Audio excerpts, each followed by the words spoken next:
주신 말씀 여호수아서 6장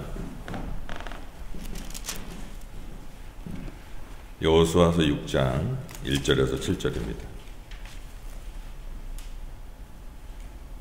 구약성경 325페이지 제가 봉독해 올립니다. 이스라엘 자손들로 말미암아 여리고는 굳게 닫혔고 출입하는 자가 없더라.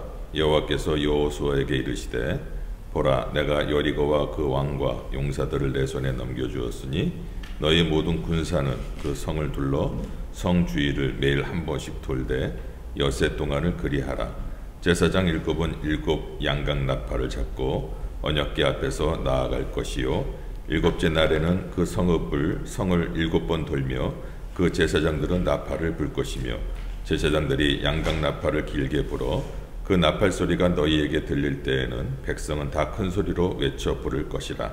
그리하면 그 성벽이 무너져 내리리니 백성은 각기 앞으로 올라갈지라 하시매 눈의 아들 여호수아가 제사장들을 불러 그들에게 이르되 너희는 언약궤를 메고 제사장 7은 양각 나팔 7을 잡고 여호와의 궤 앞에 나아가라 하고 또 백성에게 이르되 나아가서 그 성읍을 돌되 무장한 자들이 여호와의 궤 앞에서 나아갈지니라 하니라. 아멘. 오늘은 이해가 안 될지라도 라는 제목으로 말씀을 전하도록 하겠습니다. 제가 몇 년 전부터 늘 되새기는 말이 하나 있어요. 그 말은 이 또한 지나가리라. 저도 이제 50평생 한 중간 정도 살다 보니까는 여러 가지 어렵고 힘든 일도 좋은 일도 있었고 여러 가지 일을 지나가는데 문제가 생길 때마다 예전에는 좀 이거 어떡하지? 좀 걱정도 많았고 근심도 많았는데 점점 세월이 가면 갈수록 하나님이 함께 하시니까 또 이 또한 지나가리라 하고 돌아보면 정말 가장 좋은 방법으로 좋은 모습으로 지나가 있는 그런 모습을 보게 됩니다. 이러한 그 신앙의 고백이 또 저도 이렇게 늘 말을 되새기지만 오늘 말씀을 통해서 저와 여러분의 신앙 고백이 좀 되었으면 좋겠습니다. 토론토는 운전만 하고 한 30분만 나가면 다 농장이에요. 시골이에요. 그죠? 그렇게 크지가 않습니다. 토론토가. 가다 보면 농장들이 있는데 거의 마을 농장들이 많죠. 옛날 변방에 한 노인의 아들이 말에게 풀을 뜯어 먹이라고 이제 아들을 보냈는데 그만 이 아들이 몰고 간 말이 도망을 가버렸어요. 동네 사람들이 야, 그 말이 굉장히 그 당시엔 옛날에는 아주 귀했거든요. 너희 집안이 망했구나 그렇게 얘기를 하니까 노인은 좀 더 기다려 보세 이렇게 얘기를 했습니다. 아니나 다를까 며칠 있다가 보니까 그 집 나갔던 말이 야생마들을 끌고 집으로 온 거예요. 그러니까 동네 사람들이 야, 이보게 당신 아주 부자가 됐구만 그러니까 그 노인이 하는 말이 좀 더 기다려 보세 이렇게 얘기를 했어요. 그러다가 얼마 후에 그 아들이 이제 야생마를 좀 타고 밖에 나갔는데 그만 야생마들이 뛰는 게 야생마처럼 뛰잖아요. 그러니까 떨어져갖고 다리가 부러져갖고 불구가 됐어요. 그러니까 사람들이 아유 축복이 복이 화가 됐네 이러니까 그 노인이 하는 말이 조금 더 기다려 보세. 그러다가 얼마 지나다가 나라에 전쟁이 났습니다. 그래서 그 동네 젊은이들이 다 전쟁터로 끌려간 거예요. 건강한 사람들은. 근데 이 아들은 다리가 부러져서 불구가 되어 있으니까 전쟁터에 못 나가게 됐죠. 나간 청년들은 다 죽고 말았어. 그 아들만 살아남을 수 있었습니다. 이것을 한자로 세옹지마다 이렇게 얘기를 합니다. 우리 인생을 여러 가지로 표현할 수 있지만 그 중에 빼놓을 수 없는 게 세옹지마 같은 인생 이렇게 좀 얘기를 하고 싶습니다. 뭔가 좀 잘 풀리는 것 같다가도 갑자기 또 안 좋고 또 안 좋은 것 같다가도 갑자기 좋아지는 또 여러 가지 우리가 인생을 살아가게 됩니다. 성경을 보면 이스라엘 백성들이 마치 이렇게 세옹지마 같은 인생을 살았다라고 생각이 듭니다. 이스라엘 백성들은 440년 동안 애굽에서 노예 생활을 했었죠. 그런데 출애굽을 합니다. 얼마나 기뻤을까요? 막 기뻐하고 나오는데 앞에 뭐가 있죠? 홍해가 가로막고 있는 거예요. 막 기뻤다가 이제는 막 홍해가 출렁출렁거리고 또 뒤에는 뭐가 옵니까? 바로의 군대가 막 추격해 오니까 그렇게 기뻐했던 사람들이 다시 절망에 빠졌어요. 그러다가 갑자기 홍해가 또 하나님이 갈라주니까는 홍해로 건너갔어요. 근데 뒤에 오는 바로 군대가 어떻게 돼요? 홍해 수장을 냈죠. 얼마나 기뻤을까요? 또 넘어가서는 또 기뻐합니다. 그런데 좀 가다 보니까 광야인데 뭐가 없어요? 물이 없어요. 물을 찾아내는데 뭐가 있어요? 마라의 쓴물. 막 또 사람들이 또 기뻐했다가 또 슬퍼합니다. 내가 우리가 여기에서 죽어야 되느냐. 그런데 하나님께서는 또 쓴물을 단물로 바꿔줬죠. 그것처럼 이스라엘 백성들은 출애굽한 후에 40년 동안 광야 생활을 하면서 기쁨과 슬픔을 반복하면서 마치 세옹지마의 그런 인생을 살아갔다라고 생각을 합니다. 그들은 이제 40년 동안 험난한 광야 생활을 끝나고 하나님의 도우심으로 무사히 어디를 건너가요? 요단강을 건너갔습니다. 그리고 마침내 젖과 꿀이 흐르는, 그렇게 조상들 아브라함, 이삭, 야곱이 그렇게 약속의 터전으로 받았던 그 이제 그 가나안 땅으로 이제 들어가게 되었습니다. 그런데 그 기쁨은 오래가지 못했어요. 그들이 가나안 땅에 들어갔는데 그들 앞에 지금 뭐가 있어요? 여리고 성이 떡하고 버티고 있습니다. 이 고고학자들의 이야기를 들어보면 이 여리고 성은 두 겹으로 되어 있대요. 외겹과 내겹으로 되어 있는데, 외겹은 5m의 터에 그리고 7m의 성으로 또 위로 올라가 있어요. 그러니까 5m, 7m면 12m죠. 두께가 3m라고 합니다. 어마어마하죠. 그리고 그 안쪽에는 또 14m 되는 뚝이 하나 있고 이렇게 또 성이 있대. 그러니까 두 겹으로 되어 있는 데다가 뭐 도저히 이 성을 어떻게 할 수 있는 그런 여리고성 거대한 요새였다고 합니다. 그 40년, 38년 전에 그 정탐꾼이 얘기했던 게, 보고했던 게 그게 그냥 거짓말이 아니었어요. 신명기 1장 28절에 보면 이스라엘 백성들이 우리가 어디로 갈고 우리 형제들이 우리로 낙심케 하여 말하기를 그 백성은 우리보다 장대하며 그 성읍은 크고 성곽은 하늘에 나았다. 하늘에 닿았다. 어마어마하게 보니까는 높고 뭐 하늘에 닿을 정도로 그 성이 어마어마하게 뭐 난공불락의 성이었습니다. 당시 이스라엘 백성들이 이제 너무 가나안을 갔지만 이 성을 무너뜨린다라는 것은 불가능한 일이었습니다. 그리고 성 안에 곡식만 좀 풍부하다면 몇 년을 견딜 수도 있어요. 그런데 여호수아서 3장 15절에 보면 이스라엘 백성들이 그 가나안 땅 여리고성에 도달한 시기가 몸에 거두는 시기라고 합니다. 그러니까 보리를 다 거뒀으니 식량이 얼마나 많겠어요. 그 성 걸어 잠그고 몇 년 있으면 이스라엘 백성들은 그냥 거기 밖에서 죽는 거예요. 어떻게 할 수가 없습니다. 어떠한 군대가 몰려와도 무너지지 않을 것 같은 그 여리고성이 또 이스라엘 백성들 앞에 가로막고 있었던 것입니다. 우리 그리스도인들도 가는 길에 이러한 여리고성 같은 성이 기다리고 있습니다. 예수님을 영접해서 하나님의 자녀가 되었다 할지라도 갑자기 어떤 뭐 시련도 없고 아무런 고통도 없이 뭐 갑자기 변하는 게 아닙니다. 비록 우리가 예수를 믿었지만 우리가 살아갈 때 여러 가지 어려움과 난간은 우리 앞에 늘 있습니다. 산 넘어 산이라고 하죠. 한 산을 넘으면 또 한 산이 기다리고 있는데, 그래서 어떤 분은 산 넘어 산이라고 그러면서 굉장히 절망을 합니다. 근데 여러분, 산은 넘어가면 돼요. 그렇죠? 산 넘어 산이 있는 것을 여러분 감사하시기 바랍니다. 오늘 말씀에 보면 산 넘어 산이 아니라 산 넘어 절벽이에요. 절벽은 어떻게 할 수가 없어. 산은 넘기라도 하지. 이게 뭐 여리고성은 산 넘어 절벽과도 같은 그런 상황이었습니다. 완전히 가망이 없는, 그런데 그 성이 무너졌다는 것입니다. 자, 그럼 이 여리고성을 여러분 누가 무너뜨렸습니까? 네? 누가 무너뜨렸어요? 여리고성에 대한 재미있는 유머 시리즈가 있는데 그 중에서 제가 좀 한 가지 말씀드리면, 약간 오래된 버전일 수도 있어요. 아주 근엄하기로 유명한 목사님이 주일학교에 한번 이렇게 들린 적이 있습니다. 주일학교에 이제 이렇게 한번 들려봤는데 어느 날 그 주일학교의 아이가 그림을 그리고 있었어요. 그런데 그러니까 선생님한테 그 배운 말씀을 이제 도화지에 그리는데 이제 그 담임 목사님이 가서 이렇게 물어봤습니다. 얘야 뭘 그리니? 그랬더니 그 아이가 목사님이 약간 근엄하니까 약간 이렇게 좀 무뚝뚝했겠죠. 그러니까 그 아이가 담임 목사님인데 와, 그 물어보니까 저기요 여리고성을 그리고 있는데요. 그랬더니 목사님이 그럼 여리고성은 누가 무너뜨렸니? 그랬더니 그 아이가 하는 말이 제가 안 그랬는데요. 이 말을 들은 목사님이 좀 당황스럽죠. 그래서 그 아이에게 다시 물었어요. 아이 그냥 너는 누가 그랬는지 얘기만 하면 돼. 누가 무너뜨렸지?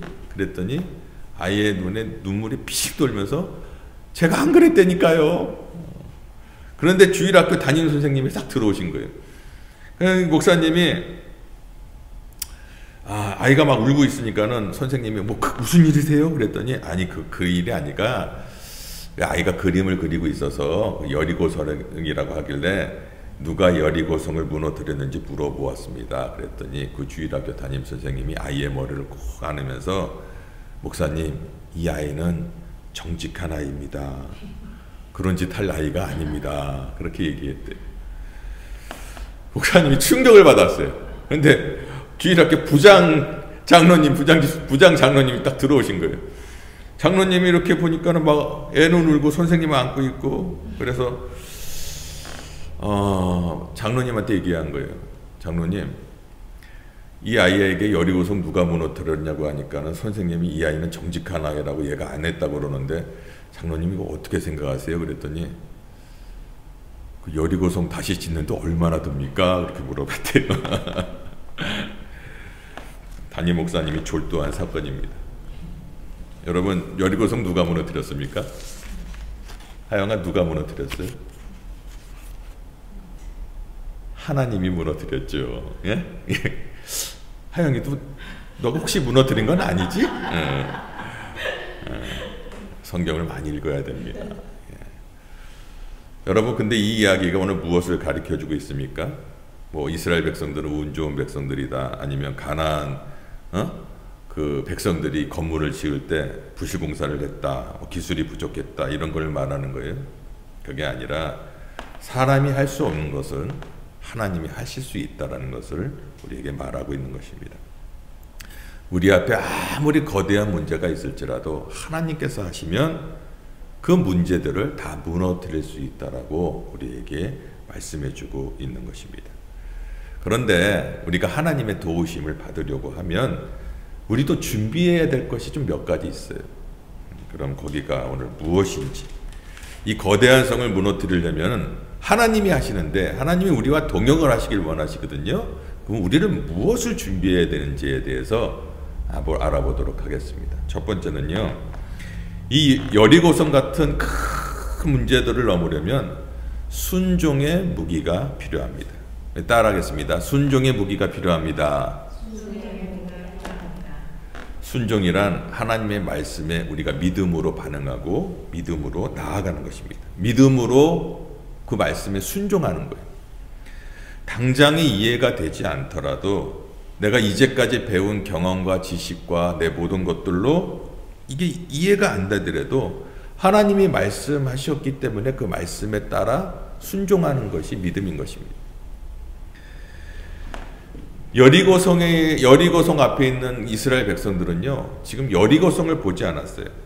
여리고성을 볼 때는 좌절할 수밖에 없지만 그 여리고성을 무너뜨리기도 하고 세우기도 하는 전능하신 하나님을 볼 때 그들에게는 희망이 있었던 것입니다.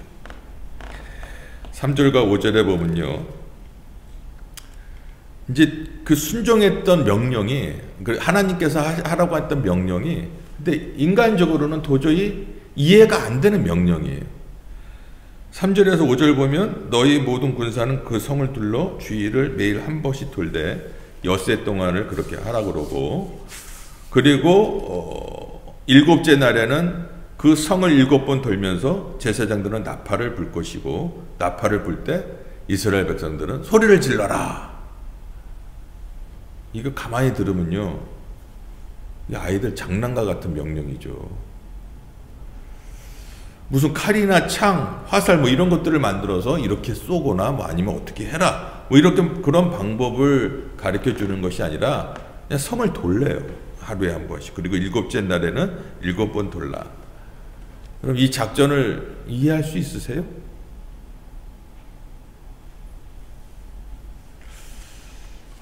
아마 상식적으로는요, 도저히 이해가 되지 않습니다. 하나님의 명대로 이렇게 돌고 있다면 여리고성에 있는 사람들이 그들을 바라보면서 뭐라고 생각했을까요? 바보들의 행진. 그렇지 않겠어요? 뭐 하는 거지? 빙 돌고 가. 빙. 아무 말 안 하고 빙 돌고 가요. 어휴, 이 광야를 너무 오래 돌다 보니까 정신이 좀 나갔구나. 아마 그렇게 생각했을 거예요. 근데 하나님의 말씀이 그렇게 떨어지니까 이스라엘 백성들은 순종했습니다. 그러니까 여리고성이 무너지는 기적을 경험하게 되었습니다. 여러분, 성경이나 아니면 또 성경 말고 다른 인물들을 들어보면요, 거의 85%는요 하나님 말씀에 순종했던 사람들이 놀라운 하나님의 일을 감당하는 것을 볼 수가 있습니다. 우리가 생각할 땐 똑똑한 사람이 많으면 교회가 잘 될 것 같죠. 아주 똑똑한 사람들. 여러분, 똑똑한 사람이 너무 많으면 오히려 교회는 분란밖에 없습니다. 무슨 데이터를 가지고 지식을 가지고 이건 이렇고 저건 저렇고, 맞아요. 상식적으로 맞는 얘기입니다. 그런데 거기에 기적은 절대 일어나지 않습니다. 제가 이강천 목사님 바나바 훈련을 좀 들은 적이 있는데, 그때 홍콩의 엘림교회라는 교회 목사님, 지금 성함은 생각이 안 나는데 그 엘림교회 목사님께서 오셔서 강의를 좀 하신 적이 있었어요. 그 교회는 1년 예산이 30만 불이라고 합니다. 그런데 어느 해 목사님이 하나님의 그 응답을 받고 감동을 받고 예산을 60만 불로 세웠다고 합니다. 그리고 그 30만 불, 오버된 30만 불은 선교 예산. 홍콩에 있는 사람들은 주로 주재원이나 큰 기업에서 지사로 발령낸 이런 사람들이 많잖아요. 홍콩에는요. 똑똑한 사람들이 얼마나 많았겠습니까? 주재원이고 기업에서 일하는 사람들이니까 계산기 딱 두들기면 딱 나오지요. 30만 불인데 60만 불. 사람들이 약간 웅성 하니까 어떤 한 분이 일어나서 이렇게 얘기를 했대요. 목사님이 그렇게 하셨으니까 순종하며 나아갑시다. 하나님이 어떻게 하시는지 1년 후에 돌아보면 되지 않겠습니까? 사람들이, 그렇게 똑똑했던 사람들인데 그 말 한마디에 딱 내려놓고 그렇게 합시다. 그렇게 나갔더니 1년 후에 60만 불이라는 예산이 다 채워져서 30만 불은 선교헌금으로 지출을 했다고 합니다. 그 교회는 홍콩의 10번째로 세워진 교회인데, 하나님의 뜻 가운데 하나님 말씀에 순종해서 선교에 집중했더니 홍콩에서 제일 큰 교회로 성장하게 되었다라고 간증을 한 걸 제가 들은 적이 있습니다. 여러분, 믿음의 세계는 이런 것입니다. 다들 현실만 보면은요, 안 돼. 그러면 그 안 되는 믿음, 그 정도밖에 안 되는 거예요.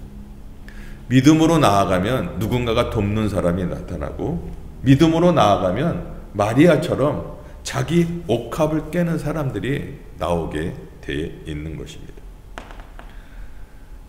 제가 가정 예배를 드리다가 예배 처소를 얻어야겠다라고 생각하고 기도하며 나아갔을 때, 저희의 헌금으로 들어오는 것으로는 교회 렌트하기가 어려웠습니다.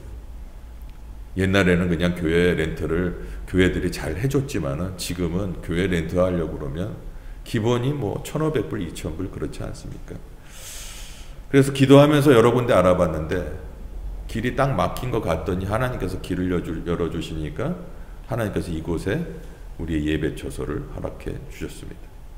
우리의 헌금에 보다 또 헌금 나오는 것보다도 더 헌금이 남을 정도로 참 저렴하게 렌트를 해주셨고, 또 하나님께서 전도사님이 기도해 주셨지만은 또 제2의 성전까지 와서 그냥 쓰라. 저도 고민을 많이 했어요. 가야 되나 말아야 되나. 성도도 없는데 제2성전까지 가야 되는 건가? 그래서 오전에 9시 30분 예배를 드려야 되나? 그런데 순종하며 나아가자. 순종하며 나아가면 하나님께서 거기를 또 채우시리라 이렇게 믿고 그 목사님하고 만나서 얘기도 했고 이제 신문 광고도 나갈 것입니다. 하나님의 일들은요, 똑똑한 사람이 하나님의 일을 하는 것이 아닙니다. 똑똑하지 못해도 묵묵히 순종하는 사람, 그런 사람을 통해서 하나님께서 역사하신다라는 것을 여러분 꼭 기억하시기 바랍니다. 아멘. 그리고 우리가 원하는 일에만 순종하지 않았으면 좋겠어요. 우리가 원하는 일에는 순종합니다. 그래도 어느 정도는. 근데 하나님이 원하는 일에는 순종하지 잘 않아요. 올해는 내가 원하는 일에 순종하는 것보다 하나님이 원하는 일에 순종하는 저와 여러분의 삶이 되기를 주의 이름으로 축원합니다. 아멘. 여러분, 순종 없이 열심을 올려봐야 하나님 기뻐하지 않습니다. 순종하지 않으면서 기도해봐야 하나님 그 기도 듣지 않습니다. 순종하지 않으면서 헌신해봐야 그 헌신 하나님이 기뻐하지 않습니다. 이사야서 1장에 보면요, 이스라엘 백성들이 하나님께 나아가 뭐 제물도 드리고 뭐 여러 가지 예배도 드리고 뭐 제사도 드리고 막 그러는데 하나님께서 뭐라고 그러세요? 이사야서 1장을 한번 읽어보세요. 하나님께서 뭐라고 하세요? 역겹다고 그래요. 니네들 그 예배 역겨워. 하지 마. 제물 가지고 오지 마. 순종하지 않으면서 그 하는 거 싫어. 하지 말아라. 그러므로 여러분, 순종이 없는 그런 믿음은 거짓 믿음이다. 하나님께 10% 순종하면 10%의 행복, 50% 순종하면 50%의 행복, 100% 순종하면 100%의 행복을 누릴 수 있다. 온전한 순종이 그 난공불락의 여리고성을 무너뜨리는 것처럼 온전한 순종이 우리 앞에 있는 여리고성을 무너뜨리게 될 줄 여러분 믿으시기 바랍니다. 그리고 둘째로 우리가 가져야 될 무기는 침묵의 무기가 필요합니다.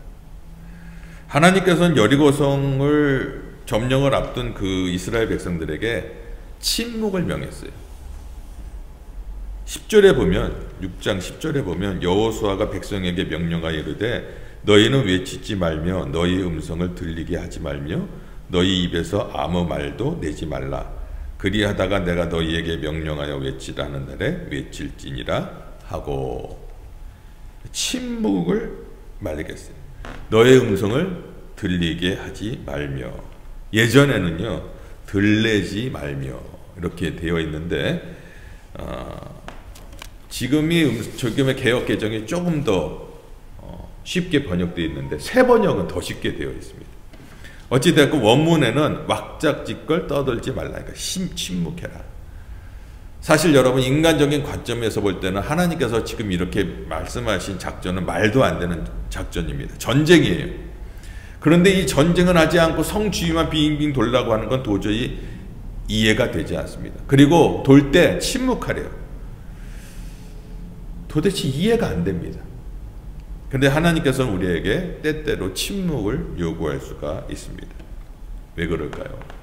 여러분, 그렇게 돌 때 여러 사람이 이 말 저 말 하면요, 그게 될까요? 입에서 나오는 말이 무엇일까요? 하루는 돌았어요. 이틀 돌았어요. 불평하고 불만이 있고 이거 되겠냐? 이런 말밖에 안 나옵니다.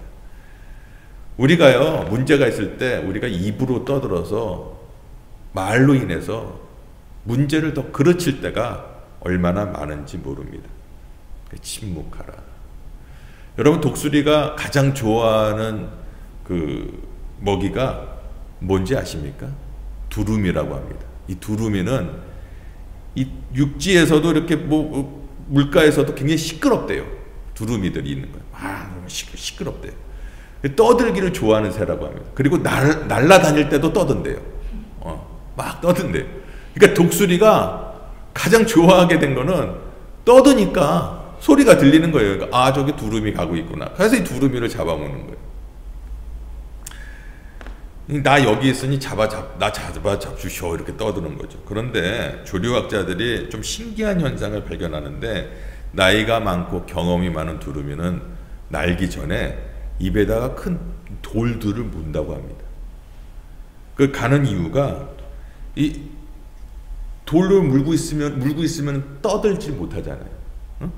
그러니까는 이 나이 많고 경험이 많은 두루미들은 떠들지 않고 조용히 감으로 자기의 생명을 보존할 수가 있는 것입니다. 이스라엘 백성들은요, 지난 40년 동안 마치 젊은 두루미하고 같았어요. 늘 광야에서 부정적인 언어, 부정적인 생각, 수많은 사람들이 죽어갔죠. 늘 입으로 떠들었어요. 하나님께서 너희들이 하는 들리는 말대로 내가 그대로 해줄게, 그렇지 않습니까? 그래서 하나님께서는 말씀하시기를 이제 가나안 땅에 들어와서 너희는 침묵하라. 우리가 너무 많은 말을 하다 보면요, 하나님의 음성을 들을 수가 없습니다. 어려운 일을 당했을 때일수록 더 조용히 침묵하는 가운데 하나님의 음성에 귀를 기울여야 합니다. 여러분, 이스라엘 백성들이 홍해를 만났을 때 하나님께서 모세에게 준 명령이 뭔지 아세요? 출애굽기 14장 13절에 너희는 가만히 서서 여호와께서 오늘날 너희를 위하여 행하시는 구원을 보라. 가만히 서서 조용하라는 거. 하나님께서 하실 테니까 조용히 해라. 안 된다, 죽었다, 못 살겠다 이런 얘기 하지 말고 가만히 있으라. 하나님이 그리고 너희들을 어떻게 구원하는지 그냥 보라는 것입니다. 이게 지금 사순절을 지나고 있습니다. 우리 예수님께서는요, 아무 말 하지 않고 십자가를 지러 골고다 언덕으로 가셨습니다. 대제사장과 서기관들이 막 바로왕 앞에서 막 변론하고 막 모함을 했을 때 예수님께서는 거기에 대꾸하지 아니하시고 침묵하셨습니다. 그리고 묵묵히 십자가를 지고 십자가로 올라가 그곳에서 그 십자가의 보혈로 우리를 구원하시고 하나님과 화평케 하셨습니다. 이 사순절 기간에 우리도 좀 침묵했으면 좋겠습니다. 침묵은 금이요, 웅변은 뭐라고요? 은이다 라는 말이 있습니다. 말의 힘보다 침묵이 더 강하다라는 거죠. 그러므로 이 사순절 기간에 좀 침묵하면서 우리 십자가를 깊이 좀 묵상했으면 좋겠습니다. 어려운 일이 있습니까? 힘든 일이 있습니까? 여기저기 하소연하는 것도 좋지만 하나님 앞에 나아가 기도할 때 하나님께서 우리 앞에 있는 여리고성을 무너뜨릴 줄 여러분 믿으시기 바랍니다. 마지막으로 우리가 여리고성 같은 문제를 넘으려면 또 언어의 무기도 필요합니다. 그러니까 아무 때나 얘기를 하지 말고 하나님이 하라고 할 때는 우리가 또 선포하고 나아가야 되는 것입니다. 자, 6일 동안 매일 몇 번씩 한 바퀴씩 돌라고 그랬죠? 마지막 7일째는 몇 바퀴를 돌라고 그랬어요? 몇 바퀴를 돌라고 그랬죠? 7바퀴를 돌라고 그랬죠. 한 바퀴 도는데 몇 시간 걸리는 줄 아세요? 대략 한 2시간 걸린다고 합니다. 그럼 7바퀴면 몇 시간이죠? 예? 14시간. 아, 이거 되게 오랜 시간을 돌았어요. 근데 이제 7번째 돌고 나서는 좀 달랐습니다. 이 10절을 보면은 이에 백성은 외치고 제사장들은 나팔을 불매 백성이 나팔 소리를 들을 때 크게 소리질러 외치니 성벽이 무너져 내린지라 백성이 각기 앞으로 나아가 그 성에 들어가서 그 성을 점령하고. 그러니까 다른 때는 조용히 돌았는데 이제 하나 제사장의 나팔 소리가 들을 때 힘껏 소리를 질렀더니 난공불래 요소인 여리고가 확 무너져 버렸다. 이게 하나님이 말씀하시는 말의 능력이에요. 응? 십자가의 능력입니다. 예수의 이름의 능력인 줄 믿으시기 바랍니다. 아멘. 저는 이 조엘 오스틴이라는 목사님의 그 긍정의 힘이라는 책을 읽었는데 저는 그 목사님의 신학을 동조하지 않습니다. 이분은 그 십자가가 없는 약간 기복신앙의 대표적인 분이라 생각하는데 그 책을 읽으면서 그래도 조금 그 안에 읽을 만한 내용들은 좀 있었어요. 근데 보니까 조엘 오스틴 어머니 이야기였어요. 1981년에 그의 어머니가 암으로 몇 주 살지 못한다는 선고를 받았습니다. 그때 온 가족이 병원에서 그렇게 진단을 받았으니까 의학적으로는 할 수 없으니까 하나님 앞에 기도한 거예요. 하나님 우리 어머니 살려달라고. 그리고 어머니는 계속 선포한 거예요. 성경에 나오는 치유의 성경 구절을 계속 성경 구절을 다 이렇게 찾아갖고 계속 예수의 이름으로 선포한 거예요. 계속 나 주의 이름으로 치유될 것이요. 계속 선포를 했는데 얼마 지나니까는 병이 굉장히 좋아지고 병세가 호전되고 식욕이 드러나고 몸무게가 불어나기 시작했습니다. 그리고 나서 사형 선고를 받은 지 20년이 지났는데 건강하게 살고 있다라는 그 긍정의 힘에 이렇게 책에 나와 있더라고요. 그러면서 이렇게 오스틴 목사님이 이렇게 얘기를 하더라고요. 우리 어머니는 지금도 하나님의 말씀을 고백하고 계신다. 여러분, 우리가 입술에 말이 바뀔 때 환경이 바뀌게 되는 거예요. 우리는 환경을 바꿔달라고 하지만 환경을 바꿔달라기보다는 우리가 말을 우선 바꿔야 됩니다. 잠언 18장 21절에 죽고 사는 것이 혀의 권세에 달렸나니 혀를 쓰기 좋아하는 자는 그 열매를 먹으리라. 맨날 죽겠다, 안 된다, 불평, 불만만 있는 사람은 그 말에 열매를 먹고 산다라는 거예요. 그러니까 우리가 말을 할 때 어떻게 예수 믿는 사람들은 긍정의 말을 해야 된다라는 거예요. 긍정적인 말. 아멘? 그래야 하나님께서 역사하신다라는 거예요. 말씀을 맺겠습니다. 우리가 삶의 현장에 여러 가지 우리 앞에 여리고가 있습니다. 가정에도, 직장에도, 또 사업장에도, 학교에도, 이 토론토에도 여러 가지 여리고성이 있는데 그 여리고성을 무너뜨리는 것은 첫 번째 뭐요? 순종.